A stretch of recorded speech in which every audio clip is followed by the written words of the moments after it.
अंग्रेजों के खिलाफ खड़ा कर देने की, वैसी ही कुछ संगठन क्षमता अपने भारत स्वाभिमान में बढ़ती हुई और आगे जाती हुई प्रतीत हो रही है। एक दो और हम क्रांतिवीरों की बात मैं आपसे करना चाहता हूं। हमारे देश में महर्षि अरविंदो घोष शुरू के दौर में बहुत बड़े क्रांतिकारी थे, आप सभी जानते हैं। अंत के दौर में वो सन्यासी हो गए, आप सभी को मालूम है। महर्षि अरविंदो घोष जब बहुत क्रांतिकारी हुआ करते थे तो उन्होंने एक अखबार निकाला था। उस अखबार का नाम है वंदे मातरम। वंदे मातरम की बहुत सारी प्रतियां यहां दिल्ली में आर्काइव्स में सुरक्षित रखी हुई हैं।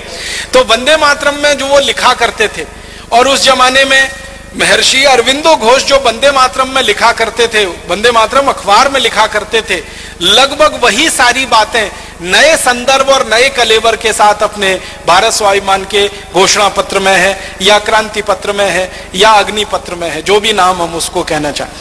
वंदे मातरम में एक बार अरविंदो घोष लिख रहे हैं कि मैं भगवान से प्रार्थना करता हूं और सपना देखता हूं कि भारत माता जल्दी से आजाद हो और अपने वैभव पर पुनः प्रतिष्ठापित हो।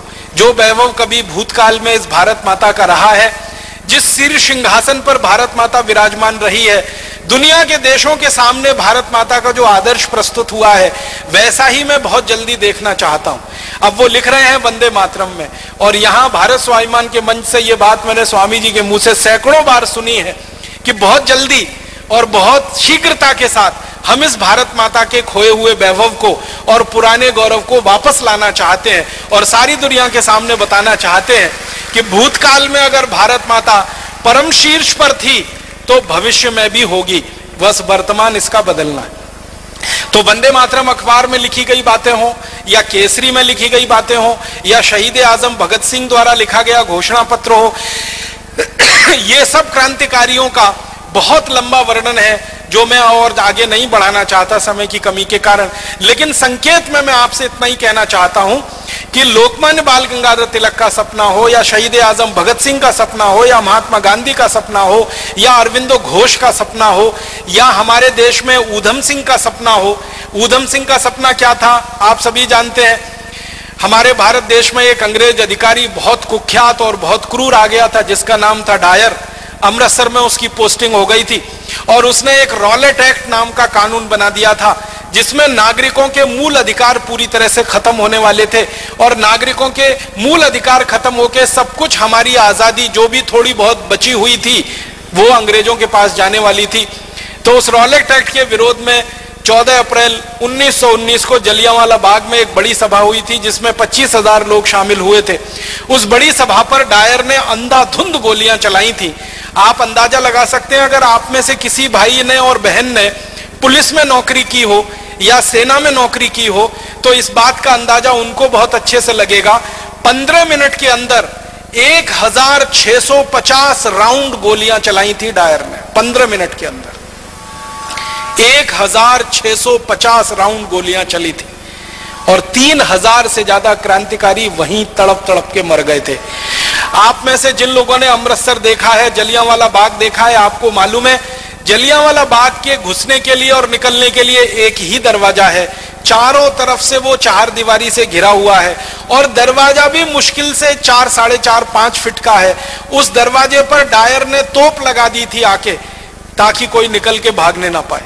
और जलियांवाला बाग में एक कुआं है, बल्कि 2 कुएं हैं, अंधे कुएं के रूप में जाने जाते हैं। अंधाधुंध जब 1650 राउंड 1650 राउंड गोलियां चली, तो जो गोलियों के शिकार हुए वो तो वहीं पे शहीद हो गए।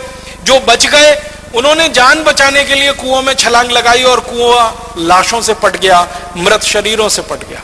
और 15 मिनट तक अंधाधुंध गोलियां चलाकर हंसते हुए खिलखिलाते हुए डायर वहां से चला गया।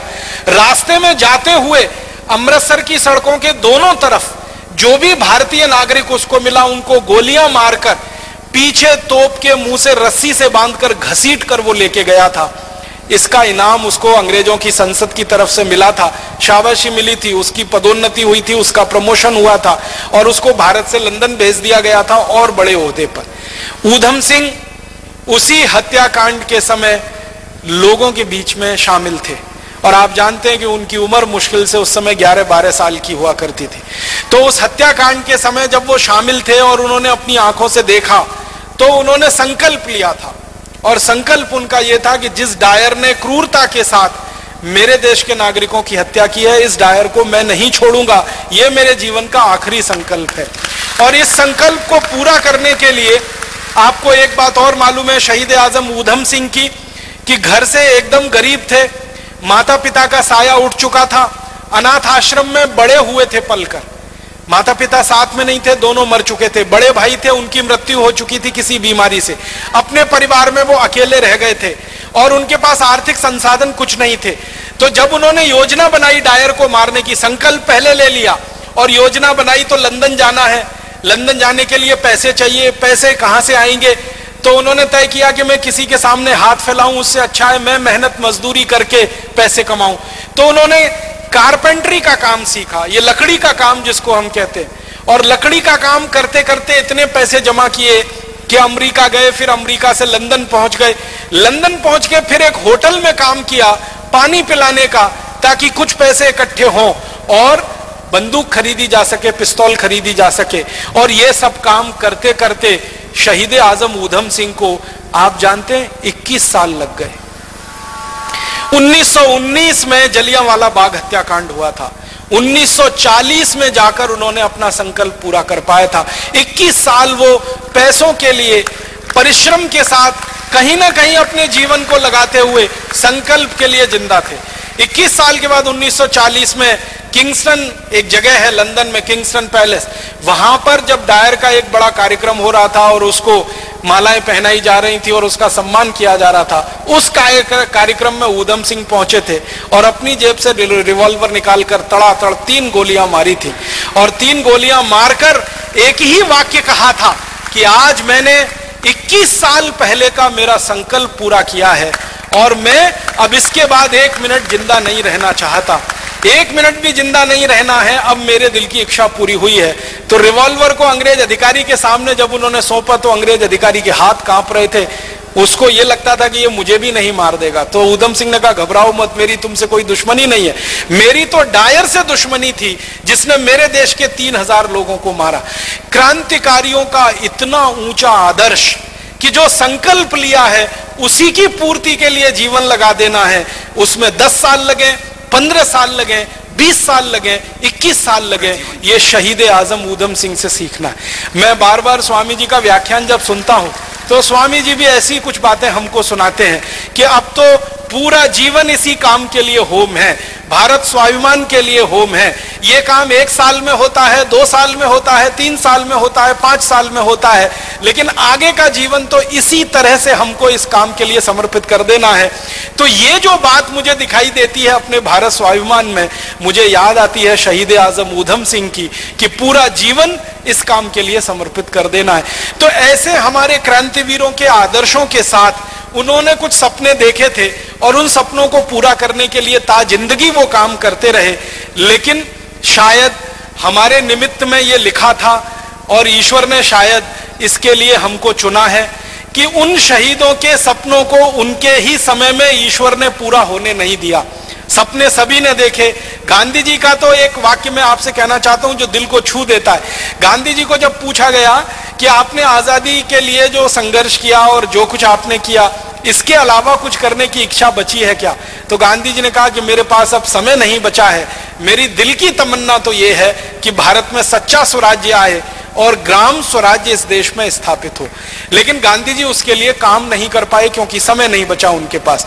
तो गांधी जी जैसे तपस्वी लोगों का, शहीद आजम भगत सिंह जैसे तपस्वी लोगों का, ऊधम सिंह जैसे तपस्वी लोगों को भगवान ने सपना देखने की ताकत दी, आदर्श बनाने की ताकत दी और उसके लिए उनका जीवन कुर्बान कर देने की प्रेरणा भी उनको दी।